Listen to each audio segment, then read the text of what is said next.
Assalamualaikum warahmatullahi wabarakatuh. My name is Lukman, and then my metric number is 1823073.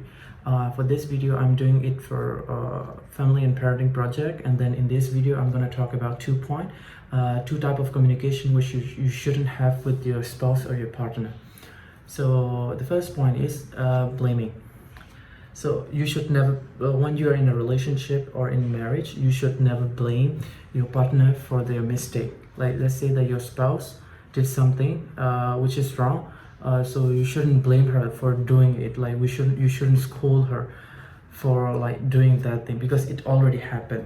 It already happened in the past. So what you should do is you should be forgiving, and then you should consider her feelings, and then the problem which is happening for right now. You should be, instead of blaming and getting angry, you should be like, I will be there for you, like I will help you solve this problem, so everything will be fine. You should be understanding of him or his or her feeling, instead of being angry and then blaming to your spouse. Another thing is something like, you have never done this for me, I always did this for you, and like I can't believe you, things like that. You should never say that to your spouse.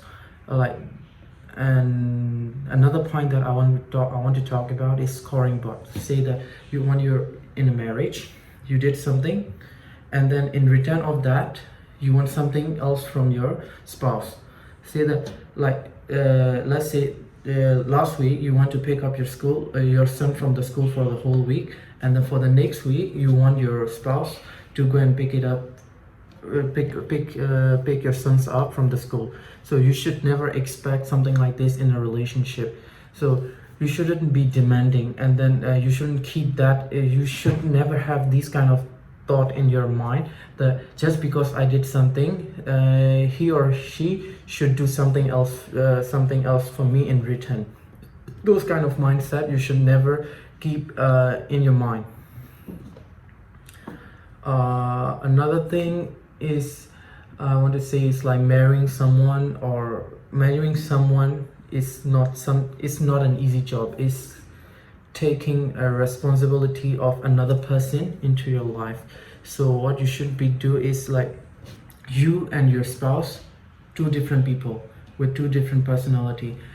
So there are gonna be like a lot of problem between you and your spouse. Like with everything, every disagreement, there will be a lot of disagreement between two persons, since this is two different people. So you should keep that in mind, that whenever something happen, instead of getting angry, instead of blaming, you should be forgiving, and then you should be understanding, and then you should always try to solve all the problems calmly and respectfully to your spouse. Thank you all. This is my part, and then my group member will present next. Assalamualaikum warahmatullahi wabarakatuh.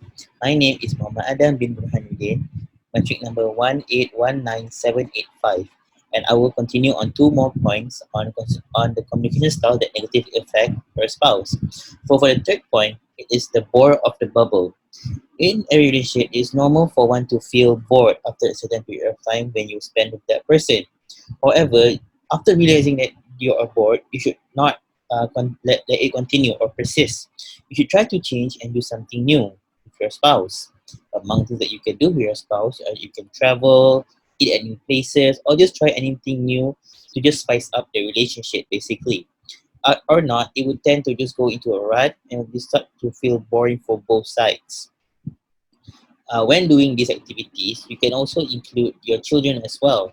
By doing so, you will not only strengthen your relationship with your spouse, but also strengthen your relationship with your children at the same time. It's like kill two birds with one stone situation, which I highly recommend. So for the fourth point, it would be the my way or the highway mindset. This problem exists when one person or both persons have a very high ego. And to be honest, it's normal for humans to have a certain level of ego. But when one person or both persons have very, very high egos, it becomes a problem, as because both of them want to follow their way. and their argument is that only their way is correct. However, both of them, or one of them, or both of them, should try to lower their ego. They should be more. They should have more compassion and understand towards the needs of their spouse, and also compromise on certain things, which would not be too difficult to compromise to. If not, it will lead to further problems between the spouses, which is not something that any relationship want. So that's all for my points. We move on to the next presenter. Thank you. Bismillahirrahmanirrahim. My name is Muhammad Aidil bin No Azizul with the metric number 1911041. So on my behalf, I'll be presenting the fifth and sixth style of communication that can affect your spouse negatively. So the fifth style is the scar tissue. Scar tissue is a style of re-emerging the hurtful past of a person whenever that person and another person, for example his wife, are having a dispute or argument. Scar tissue is generally detrimental to any type of relationship, not only to marital but also to familial and friendship, because we humans, we don't want to be reminded of our blunders or mistakes in the past, because it will easily reconnote or recall the bad attitudes that we used to have. For example, if you were lazy, of course you don't want to be part of it, but because of the scar tissue, you'll get it anyway. So there are many examples on how you can identify this style in use. You can identify it whenever people say things like this. There you go, you always like this, you never change. So as husband and wife, they have to work together to combat this type of problem. Instead of winning the argument or reminding how bad the person was in the past, husband and wife can work as a team to heal themselves from their past mistakes. Moving on to the third style is the roommate rut. Roommate rut is a style of communication whenever people get too comfortable or relaxed with each other that they eventually take the relationship for granted. Being too comfortable and relaxed is not a bad thing, but it can be a bad thing if all the love and excitement in your relationship simply fade away. You don't show your interest for her anymore. You don't take her for dinner, for trip, for a date, or for shopping anymore. So this is the common system for people who have been married for years. Assalamualaikum, I am Muhammad Lukman Hakim. Continue with the next point, which is sameness is closeness. Another example of sentence that can hurt your spouse feeling is like you say yes to, correct? Or I can't believe you don't want to do this. So this kind of sentences will result in other directed versus self-oriented orientation and unsustainable connection and intimacy. As we know, in a relationship, we must act natural and be yourself. This is your partner's most appealing thing. Try to acknowledge and appreciate each other's differences, and because we can't force people to love what we do. So when you are not in the same page, try to say thank you for introducing me to this and opening my mind to it. Or you can say what can I do, or say that makes you feel the most loved and appreciated. Proceed to the next point, which is you complete me. Another example of sentence that can affect our relationship is the sentence like no one will ever love you like I do.